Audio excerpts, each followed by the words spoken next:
الحمد لله وحده والصلاة والسلام على من لا نبي بعده أما بعد أعوذ بالله من الشيطان الرجيم بسم الله الرحمن الرحيم يا أيها الذين آمنوا قوا أنفسكم وأهليكم نارا وقودها الناس والحجارة صدق الله العلي العظيم۔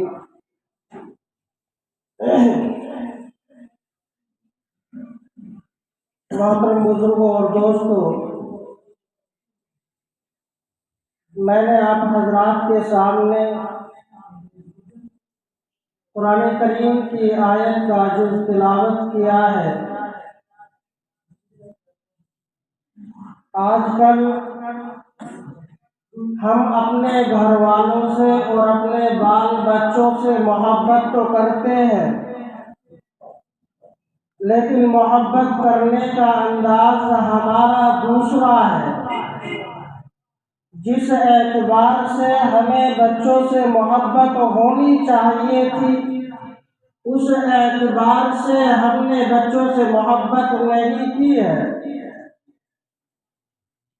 قرآن نے اسی طرف ہماری توجہ کو مرکوز کیا ہے کہ اے انسانوں، اے ایمان والوں، تم اپنے بچوں سے محبت کرتے ہو، لیکن محبت کرنے کا انداز کیا ہونا چاہیے، محبت کا طریقہ کیا ہونا چاہیے، آپ نے اس کو پسے پشت ڈال دیا ہے۔ ہم اپنی اولاد سے محبت کرتے ہیں، دنیاوی درد کو اس کے سمجھتے ہیں، اگر دنیا میں اس کو تکلیف ہوتی ہے، اگر وہ بیمار ہو جاتا ہے، اگر اپنے گھر والوں میں سے کسی افراد کو بخار ہو جائے، کسی فرد کو بیماری لاحق ہو جائے، تو انسان اپنی پریشانی میں مبتلا ہو جاتا ہے۔ انسان اس کی فکر کرتا ہے کہ آخر اس تکلیف سے میرے بچے کو، میرے گھر والوں کو کس طریقے سے چھٹکارا ملے، لیکن کیا ہم نے سوچا کہ اس سے بڑی پریشانی مرنے کے بعد ہماری اولاد کو پیش آئے گی؟ دنیاوی پریشانی جو ایک نہ ایک دن ختم ہونی ہی ہے، چاہے وہ کسی بھی اعتبار سے ہو، علاج کرانے کے ذریعے ہو، یا یہ کہ ہمارا وقت دنیا سے مکمل ہو جائے اور ہم دوسری دنیا کے اندر چلے جائے تو تب ہماری بیماری ختم ہو جائے گی۔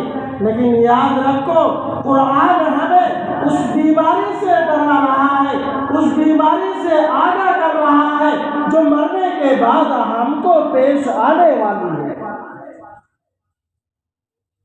قرآن کیا کہتا ہے؟ یا ایھا الذین آمنوا، اے ایمان والو، قوا انفسکم، اپنے آپ کو بھی بچاؤ، واہلیکم، اپنے گھر والوں کو بھی بچاؤ۔ کس چیز سے؟ اس آگ سے جس کا ایندھن انسان اور پتھروں کو بنایا گیا ہے۔ بتائیے، ہم نے عمل کیا اس پر؟ آج کل اپنا محاسبہ کیجئے کہ ہم نے اپنی اولاد سے محبت وہ کی جو قرآن ہمیں ڈراتا ہے، یا ہم نے دنیاوی اعتبار سے بچوں کی خواہشات کو پورا کیا ہے؟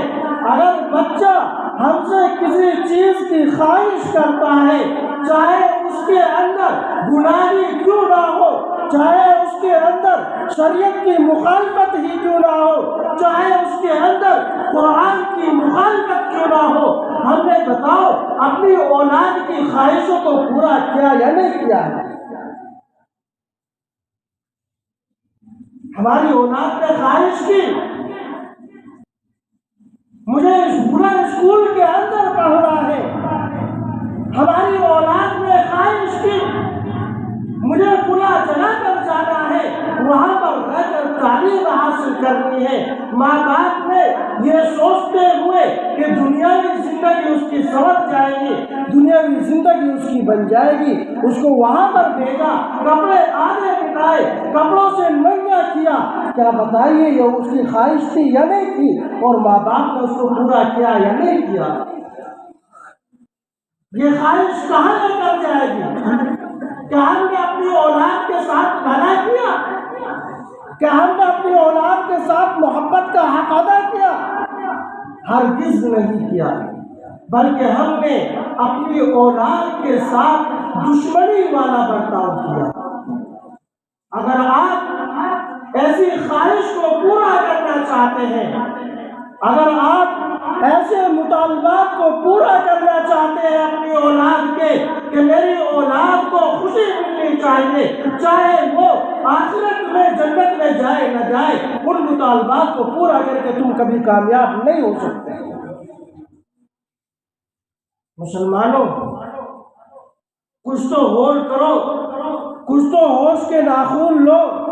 دنیاوی زندگی کا نہ معلوم ہماری اولاد نے دنیاوی تعلیم کو حاصل کیا۔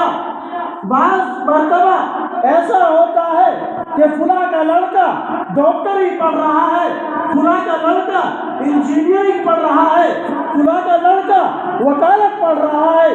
ابھی وکالت کی پڑھائی مکمل ہونے کو آئی تھی کہ اللہ کی طرف سے بلاوا آ گیا، اس کا وقت دنیا میں ختم ہو چکا۔ تو بتائیے وکالت میں کچھ فائدہ دیا؟ ڈاکٹری سے کچھ فائدہ حاصل ہوا؟ میرے دوستو، رونے کا مقام ہے، بار بار توجہ دلائی جاتی ہے، اپنے ان معصوم سے بچوں کو جہنم کی ایندھن نہ بناؤ، ان معصوم سے بچوں کو جہنم کا ایندھن نہ بناؤ۔ یاد رکھو، اگر یہ اولاد جہنم میں جائے گی تو آپ کو بھی جنت میں جانے کا حق نہیں ملے گا۔ اگر اس اولاد کو جنت نہ ملی تو آپ بھی یہ خواہش نہ کرنا کہ میں اولاد کے بغیر جنت میں چلا جاؤں۔ ہاں، اگر اولاد کو آپ نے تعلیم اچھی دی ہے، اگر اولاد کو آپ نے دینی تعلیم سے آراستہ کیا ہے، آپ نے اپنا فریضہ ادا کر دیا، آپ نے اپنا حق ادا کر دیا۔ اب اگر اولاد اپنے افعال سے، اپنے اعمال سے جہنم میں چلی جائے تو اب آپ کا راستہ صاف ہو جائے گا، اس لیے کہ آپ کا جو حق تھا آپ نے اس کو پورا کر دیا۔ آج بتائیے گا، گھر والوں کے بارے میں آیا، ہمارے گھر والے، عورتیں ہو چاہے کوئی بھی ہو، جب دین اور دنیا کا معاملہ سامنے آتا ہے تو ہم کس کو ترجیح دیتے ہیں؟ یہ بھی ہماری خواہش ہے۔ اگر ہمارے سامنے دین کا مسئلہ آ جائے، ہمارے سامنے رشتہ داری کا مسئلہ آ جائے تو آج ہماری عادت یہ بن چکی ہے، آج ہمارے اخلاق یہ ہو چکے ہیں کہ ہم دنیاوی رشتہ داری کی پاسداری کرنے کے عوض میں اللہ کے حکم کو ٹھکرا کر اس کی رشتہ داری کو قائم رکھنے کے سلسلے میں ہم اس کی طرف چلے جاتے ہیں، اللہ کے حکم سے منہ موڑ لیتے ہیں۔ نہیں ہوتا ایسا۔ کسی کارج میں جانا ہو یا شادی میں جانا ہو، ہم جانتے ہیں کہ اس شادی کے اندر قرآن کی مخالفت ہے، اس شادی کے اندر شریعت محمدیہ کی مخالفت ہے۔ ہم یہ بھی جانتے ہیں کہ اللہ کا حکم یہ ہے کہ ایسے مجلسوں سے بچا جائے، ایسی مجلسوں میں نہ جایا جائے، لیکن پھر بھی ہم کیا کہتے ہیں کہ اللہ کا حکم ہے، اس کو پیچھے رہنے دیجیے، لیکن یہ دیکھیے گا کہ رشتہ دار کیا سوچے گا، رشتہ دار کیا کہے گا، کس طریقے سے ہمارے اوپر تانا دیا جائے گا۔ یہ آج ہم عوام کی بات نہیں کر رہے، خواص کے اندر بھی یہ بات شامل ہے۔ میرے دوستو، زیادہ نہ کچھ کہہ کر تھوڑی بات کہہ دینا اور اس پر عمل کر لینا، یہی اچھا ہوتا ہے۔ آج کل ہم اپنے معصوم بچوں کو اسکولوں کے اندر داخل کراتے ہیں، کالجوں کے اندر داخل کرا دیتے ہیں، ابھی اس کا ذہن خالی تھا، لیکن جب غیروں کے پاس گیا انہوں نے اپنی جو مٹیریل تھا مذہب کا اس اعتبار سے اس کے دماغ کو چلانا شروع کیا۔ اب بتائیے، آپ نے اسکول میں داخل کیا تعلیم حاصل کرانے کے لیے، لیکن اس کا ذہن تبدیل کیا جاتا رہتا ہے، اور یہی وجہ ہے کہ جب وہ جوانی کی دہلیز کو پہنچتا ہے ایمان سے نفرت کرتا ہے، اسلام سے نفرت کرتا ہے، نتیجہ یہ نکلتا ہے کہ وہ مرتد ہو جاتا ہے، اسلام کو چھوڑ دیتا ہے۔ یہ کس کی وجہ سے ہوگا؟ ماں باپ ہی کی وجہ سے۔ اس لیے کہنے کا مقصد یہی ہے کہ اپنے ان معصوم سے بچوں کو سب سے پہلے مسلمان بنانے کی فکر کرو، سب سے پہلے اسلام میں داخل کرو، مدارس کے اندر داخل کرو، مکاتب کے اندر داخل کرو، ان کے ذہنوں کے اندر وہ باتیں پیدا کرو جو اسلامی اعتبار سے ہونی چاہیے، جس کا تقاضا ہمارا ایمان کرتا ہے، جس کا تقاضا ہمارا اسلام کرتا ہے۔ ان باتوں کو ان پیارے پیارے بچوں کے ذہن میں پہلے داخل کرو، اس کے بعد میں دنیاوی تعلیم سے کوئی یہ نہیں ہے کہ اس سے اختلاف رکھا جائے۔ دنیاوی تعلیم بھی دین کا حصہ ہے، ایسا نہیں ہے کہ دین سے اس کو خارج کیا جائے گا۔ اس لیے کہ اگر دنیاوی تعلیم نہ ہوگی تو پھر ڈاکٹرز کہاں سے آئیں گے، انجینئرز کہاں سے آئیں گے، وکیل کہاں سے آئیں گے؟ آج کل مسلمان تو وہ قوم ہے کہ جس نے پڑھائی کے ہر میدان کو خالی کر دیا ہے۔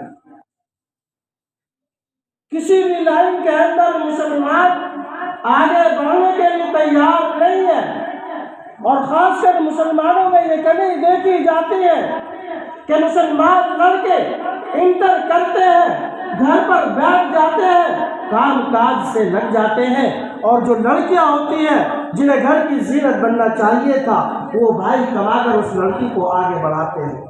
ہوتا ایسا نہیں ہوتا ہے؟ ایسا ہی ہو رہا ہے، بھائی کما رہا ہے، لڑکی کو ایمان سے خارج کرنے کے لیے باہر چھوڑ دیا ہے، پیسہ بھی خرچ کرو اور ایمان سے بھی اس کو خالی کرتے ہیں۔ تو میرے دوستو، اس طرف دھیان دینے کی ضرورت ہے، توجہ دینے کی ضرورت ہے۔ اپنے بچوں کو دینی تعلیم سے آراستہ کرو، اپنی بچوں کو بھی دینی تعلیم سے آراستہ کرو۔ آج کل ہمیں زیادہ مسلمان خاص طور سے یہ اعتراض کر دیتا ہے کہ مدارس کے اندر فیس لی جاتی ہے اور مدارس کے اندر ایسے پیسہ لیا جاتا ہے۔ یاد رکھو، فیس کا لینا یہ کوئی زیادہ بڑی رقم نہیں ہوتی ہے۔ عام طور سے اسکول میں ہم اپنے ایمان کو بیچتے ہیں، اپنے اسلام کو بیچتے ہیں، اس کے باوجود ہم انہیں 10-10 12-12 ہزار 20-20 ہزار روپے مہینے کے دیتے ہیں۔ لیکن جس میں ہمارا ایمان بھی بنتا ہو، جس میں ہمارا اسلام بھی بنتا ہو، جس میں ہمارا دین بھی بنتا ہو، آخرت بھی بنتی ہو، دنیا بھی بنتی ہو، اس میں 400-500 روپے دینے میں ہمیں بھاری محسوس ہوتا ہے۔ مسجد کے امام اگر بچوں کو پڑھا رہے 50 روپے دینے میں دشواری آ جاتی بعض میں۔ یعنی یہ کہا جاتا ہے کہ اسلامی تعلیم فری ہونی چاہیے، اسلامی تعلیم فری ہونی چاہیے، اسلامی تعلیم تو فری ہو جائے، لیکن آپ ایسے اسباب تو پیدا کرو کہ جس سے مدارس کا خرچہ چل سکے۔ آپ ایسی مدد تو کرو مدارسوں کی کہ اسلامی تعلیم کو بالکل فری کیا جا سکے، لیکن ہم مدد کرنے کے لیے تیار نہیں، اور پھر بھی کیا اسلامی تعلیم فری ہونی چاہیے۔ یاد رکھو، ایک واقعہ ہے کہ ایک بزرگ نے، غالباً امام مالک کا ہے، تو ذہن سے نکل گیا، صرف سورہ فاتحہ سکھانے کے 1000 دینار ادا کیے تھے۔ آج کل ہم 200 200 400 روپے کے اوپر اعتراض کرنے لگتے ہیں، تو میں نے کہا کہ علیحدہ کی بات ہے، صرف ہم تو یہ کہتے ہیں کہ جہاں کہیں بھی ہو اپنے بچوں کو ایسی تعلیم پر لاؤ جس سے جنت بھی بنے اور دنیا بھی بنے۔ صرف دنیا داری کی طرف نہ لگو، موت کا وقت مقرر ہے، جب آئے گا آ جائے گا، مستقبل کتنا ہے نہ معلوم، آج میں یہاں بیٹھا ہوں، نہ معلوم میں باہر نکلوں نہ نکلوں، مستقبل کا کسی کو پتہ نہیں ہے، اس لیے یہ کوشش کرو کہ مستقبل جتنا بھی ہے وہ تو اللہ نے مقدر کر دیا، دنیا مل کر رہے گی، لیکن جو آخرت تو ہمیں بنانے سے بنانی پڑے گی، اس لیے اس کی طرف دھیان دو، اپنے بچوں کو مدارس کے اندر داخل کرو، جہاں کہیں بھی ہو سکے، جس اعتبار سے بھی ہو سکے اپنے بچوں کو دینی تعلیم سے آراستہ کرو۔ اللہ تبارک و تعالی ہمیں صحیح طریقے پر شریعت محمدیہ پر چلنے کی توفیق عطا فرمائے، قرآن کے مطابق زندگی گزارنے کی توفیق عطا فرمائے۔ وآخر دعوانا الحمد للہ رب العالمین۔